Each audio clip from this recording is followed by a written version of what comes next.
Hey, everybody, it is Tuesday morning. It's 8 o'clock, and that means it's time for Trash Talk. Here we are. Yeah, we're here. We're here. We're here. The subject is, does crime pay? Yeah. Yeah, I think crime does pay.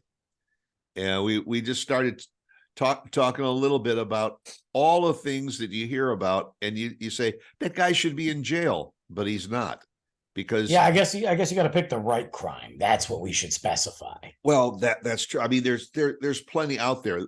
I mean, I guess one of my favorites is when you read about a drug lord or Yeah. something that they finally caught and they indict him and they try him and they convict him and he gets like 5 years in prison and $1 million fine.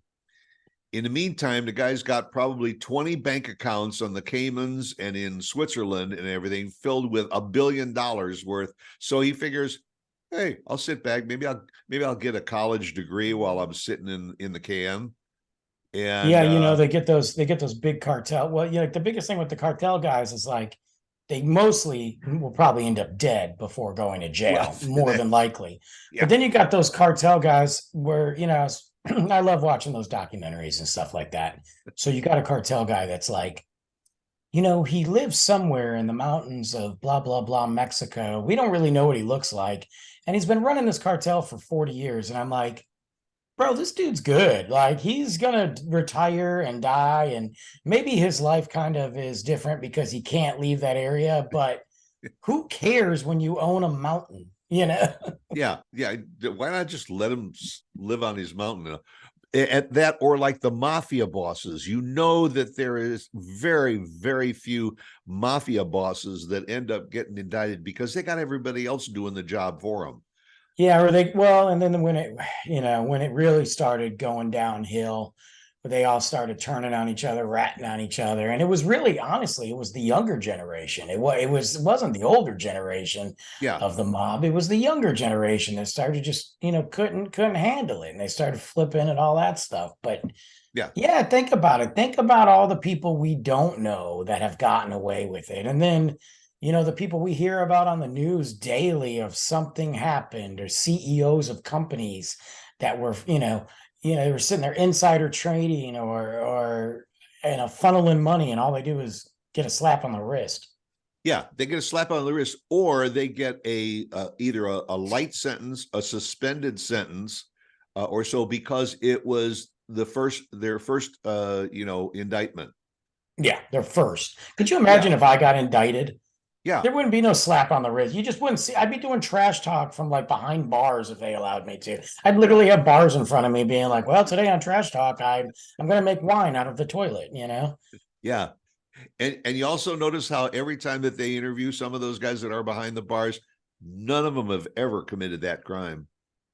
You know, No, yeah, there's nobody. Prison is filled with innocent people. There's nobody guilty in prison. Okay, right, right. No, we know that.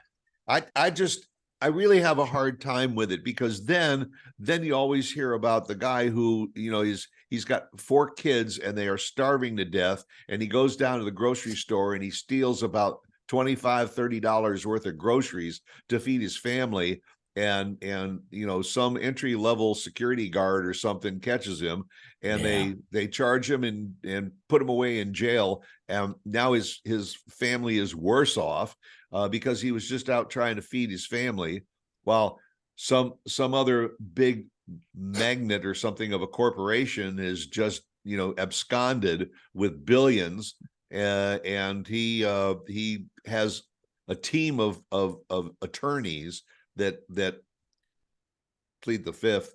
And they get off. The legal system works for the benefit, I think, of the criminal. They well, say because yeah. didn't we all grow up with the phrase "you're innocent until proven guilty"?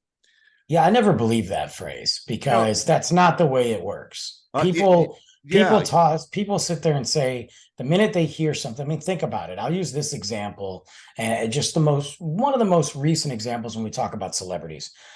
Jonathan Majors, one of the biggest up and coming celebrities out there, great actor, just signed a massive deal with the MCU, with Marvel, going to be the next big bad for Marvel. Shortly after the release of his second appearance as the character in Marvel, Kang, he gets there's rumors and circulation that he abused his girlfriend, that he choked her out, that he slapped her, all this stuff. Instantly, the minute that we hear that, and not me per se, or you, but we as the collective, as we hear that, oh my gosh, he's going to lose all this money. He's guilty. I can't believe he did that. As it turns out, which by the way, Disney has not gotten rid of him yet, so that kind of should tell you something. As it turns out, there's footage of her going to the club, partying afterwards, that she allegedly got choked. There's a driver that was there that said she started hitting him and he walked away. There's all these things, but yet that little blip that happened before all that came out, how many people found him guilty before anything else even happened? Yeah. Well, I mean, this goes on almost on a daily or a weekly basis, where somebody is charged. There are times that they show the scene of a guy who has just, bludgeoned 6 people to death in a house. There's the bodies are everywhere, the blood is everywhere, and he's sitting on the ground in the middle of it with the knife in his hand, and then he goes into court and pleads not guilty. Right. Or my favorite is when the stupid press comes out there and is like, the alleged assailant. And I'm like, alleged? Like, you literally have a video of this scumbag running around doing this stuff, and you're throwing alleged.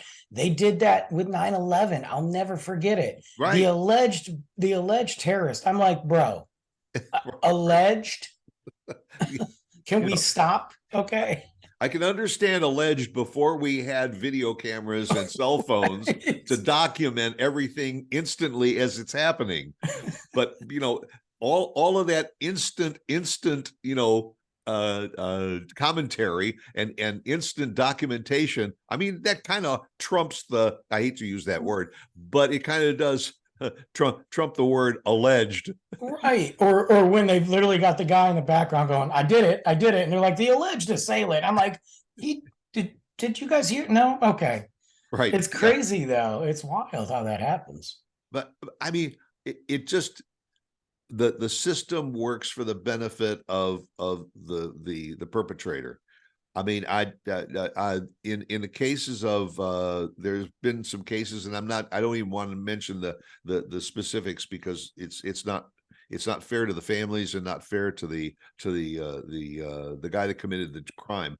But one of the school things, the guy was sent away to prison to serve consecutive term, death sentences. He's gonna live his life with no chance of parole the rest of his life, and he's a fairly young guy, but consecutive for each one of the murders that he committed. And the families have to live with the fact that this guy is still getting his 3 meals a day. He's probably watching a widescreen TV. He'll get a couple of degrees while he's in prison. He'll write a book. They'll do a movie. And they'll do all this stuff while he committed the crime, and it's because they don't honor the death penalty in that state, or so. I mean, I understand. I get what you're saying, and I think in some instances that happens, but I think in certain instances that's not the case. Yeah, he gets to live the rest of his life in prison, and that sucks that he's alive. Also, it sucks because that brings up the whole debate of death penalty, and that's a different topic, and maybe for another show, actually. Yeah.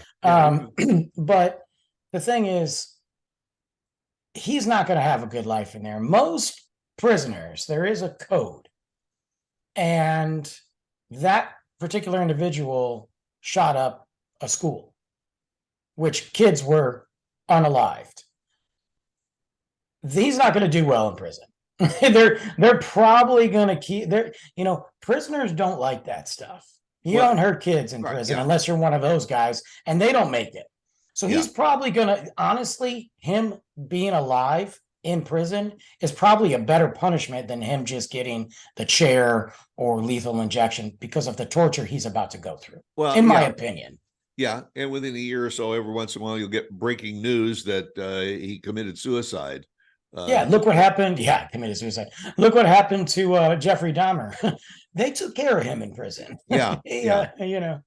And I always think, I don't know whether you remember Richard Speck Hmm. in Chicago, who killed those nurses and everything. Yeah. The guy goes to prison and he ends up becoming every prisoner's plaything. Well, Uh, that the, yeah, the, that the, doesn't sound like a good time. the guy, I mean, Yeah, yeah. Just Google him, guys. Google him. yeah, it's not a pretty story, and they ended up making a movie out of that too. Yeah, of course, of course. So there's always that aspect of it, but it just bugs me, and I mean, I don't know whether those that are watching or listening saying, forget about it.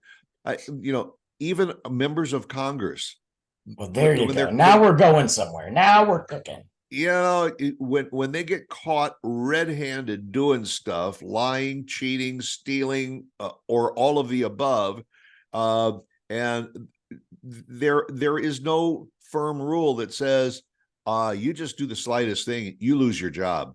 Goodbye. Right. We'll deal with you on the outside, but they still go to work every day. They're still voting on stuff for the benefit of supposedly the people that elected them, even though they elected them under false pretenses. Right. It's amazing that our own Congress is that way. Here, I just want to show you something. This is a list. You can go to Wikipedia, and it shows you every member of Congress that has been indicted, going all the way back to George Washington. And I just put up, this is from George W. Bush's presidency on. And these are just a list of the people of the various branches, executive, legislative branches during each president's term. The list goes on and on. And the vast majority of all these people, they were indicted for bribery. Of course. Look, I don't like this doesn't surprise me at all. It's probably going to surprise some of the other people out there because they don't believe it. You don't get in power. You do not play the political field.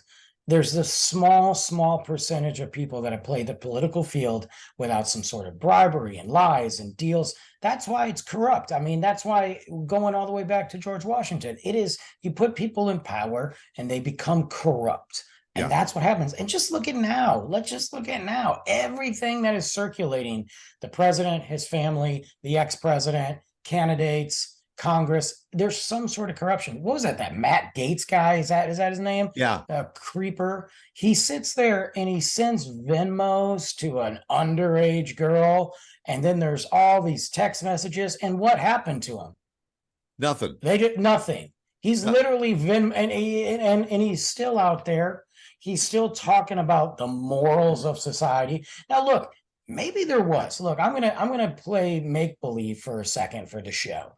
Maybe there was a reason he Venmo'd a underage girl in turn. Maybe, but if that's the case, then wouldn't you want to do everything in your power to prove why you did it, to come out and be open? No, Right. Instead, you're just walking around looking creepy, continuing to have this follow you.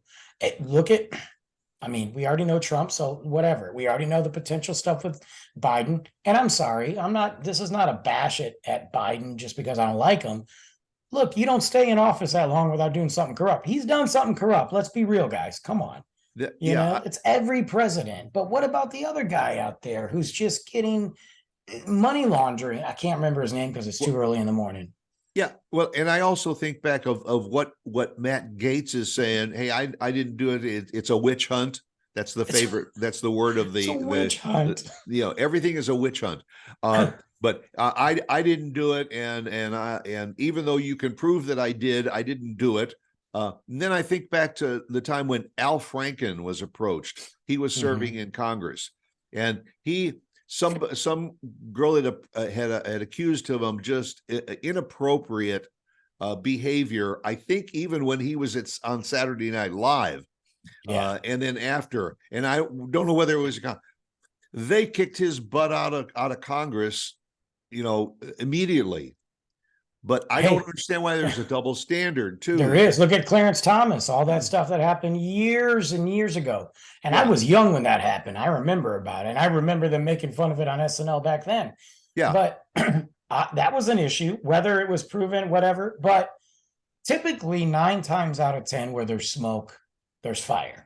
Let's be real. Maybe it didn't cross the line, but maybe there was a situation that put these guys in there. Whether they decided to go left or right, who knows? Yeah. But my thing is, why are we holding the clerk at a Walmart? Well, they don't have any clerks there, but the clerk at a barista, a barista at a coffee shop to a higher standard than we are holding the people that are allegedly running this country. Yeah, it's money. That's what I say. It's money. It's a double standard, and our politicians, they're the ones that are saying, "Well, why would you use the Fifth Amendment and everything if you're not guilty? Just testify that you're not guilty on what grounds and all." And then all of a sudden they get indicted, and now they don't believe to just not use the Fifth Amendment because they're all using the Fifth Amendment. Yeah, it's a joke. And what is the Fifth Amendment? I'm not going to answer the question because it might incriminate me. Well, yeah, because if you do answer the question, it probably will incriminate you because you're going to go on record. You're either going to go on record with saying something, or you're going to lie. And if it comes out, you're even more screwed. Yeah. You know what I mean? Like, I call it the Dennis Rodman theory. So I like Dennis Rodman back in the day as a player. He was one of the bad. I love how dirty. I love everything about him. The original badass. Yeah, I mean, I just love him. But he was married or dating, I can't remember, Carmen Electra. And I remember reading her book. I have no idea how I got Carmen Electra's book because she was great to look at, but I had zero desire to read about it, but I read it. And she talks about her time with Dennis Rodman. And she remembers walking home one day or coming inside the house or the apartment, condo, whatever. And Dennis Rodman was in bed with another woman. Shocker, right? And she was like, "What are you doing?" And he looked at her and said, "What are you talking about?" And he's like, "The girl next to you." And he looked and he goes, "I have no idea how she got here. I think she fell from the apartment above into the bed." That was a Dennis Rodman quote. So the Dennis Rodman theory is just deny it no matter what they have. If they have you on video, that's not you. That's somebody else. Yeah. Well, I mean, that's exactly the sports fan. We could do a whole show just about sports and how so many sports figures get into drugs, why they have to, because they're making all this money, but they get into drugs and all, and they get stopped at the airport for possession of something. I don't know how that got there. I know that's my bag. Yeah. But it's not mine. I didn't do it. But somebody must have put that in my bag. I did that. I was notorious for that years and years and years ago. Trust me. When I was driving, probably right around 16, give or take. And I remember my parents went into my car for something. They weren't snooping. I know they weren't. And I also didn't hide anything. I didn't care. I was like, whatever. Right. And my cigarettes were in the car. Carefree days. Yeah. I had my cigarettes in the car because I was smoking like an idiot. And my parents were like, "What are you doing? Like, what, serious, Brandon? Like, what, blah, blah, blah." And I'm like, "Those aren't mine. Those are my buddy Andy's." Yeah. My buddy Andy had the worst asthma in the world. Like, he couldn't even go outside on certain days because he had to do a breathing treatment. This kid was like the boy in the bubble. And I remember going, "That's Andy's." My dad's like, "Really, Andy smoking?" I'm like, "Yeah, it's crazy, isn't it?" Yeah. That's what I say. That's what a good criminal will always, it's not me. It must have been somebody else that was in the room. Definitely. Somebody else that was in the car. Just do this. Just point. Just that way. I don't know what to tell you. Yeah. That 45 in my glove compartment. I don't know how that got there. That's not mine. No, I didn't steal those speakers from that warehouse. Well, Brandon, your car's full of Best Buy speakers. I don't know what you're talking about. Right. They fell off the truck. Yeah. you know, and when they ask you about that nice new pair of Nikes that you're wearing, you know, these, oh yeah, I bought these for money I got from my paper route. Yeah. I had Two- I 200 shouldn't. I mean, yeah, $200 Nikes on your Right, dollar a right. week paper route. I shouldn't incriminate myself anymore, but I feel like the statute of limitations is over. Right. So I used to work somewhere. I'm not going to say where. Anyway, and there was a lot of trucks making deliveries, and this wasn't like a store or anything like that. This would be just say a warehouse, and my family owned this warehouse. And anyway, so we get trucks, and you know, there's damages, obviously. So we all know how this works, shrink, whatever. Right. But sometimes things might need to be damaged or fall off the truck. So, and I remember driving home one day and I had my entire back seat, my passenger seat, and my trunk full of the large packs of Dasani water to the ceiling, like to the roof. And I got pulled over.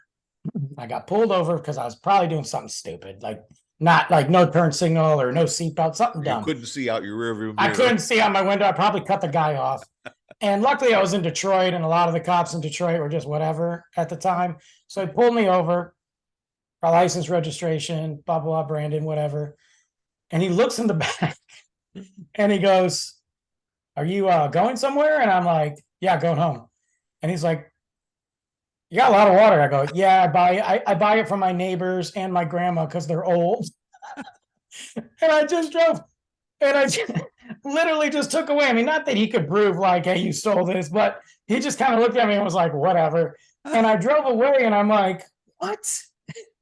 So because I felt bad, I ended up going to my grandma and papa's house and giving them some of the water. But I deny. Hey, I don't know what happened. I don't know what you're talking about. I'm awful. I'm done. I'm on my way down to this shelter to provide some water for all the people that are in the shelter. That's what I should have You said. I'm probably in could've got- Detroit. I'm gonna. After the fact, you say, "Man, I should have used that story." What I said, I'm taking it to my grandmother. I remember the police officer's face, like, Yeah. and he was probably like, "You know what? It's water. It's not drugs. It's not guns. It's not dead bodies. It's water." I'm surprised you didn't say, "Let's take a few of those cases out to see what's under them." I'm surprised he did. I would have told him no. I'd be like, "No, you're not going to my car." But or "Officer, could I interest you in a case of this house?" I know I should have just said, "Hey, you want one?" Yeah. He's a cop from Detroit. He probably would have took it and left, you know? Yeah. But no, I'll pass on the water. But hey, listen, the next time you make a beer run, I know. If you get anything, I got a lot of stories about this warehouse. I'm going to stop though. I might save it for a podcast. Yeah. Otherwise, you may end up having to take the fifth. I know. I don't think they can prove anything. The warehouse is gone. But anyway, there you go. Well, there are some funny stories. Well, we may have to revisit this subject again because there's some good ones that we still need to unearth. All right, folks, go out and make it a good day. Come back and see us again next week, same time, same place, for another edition of Trash Talk.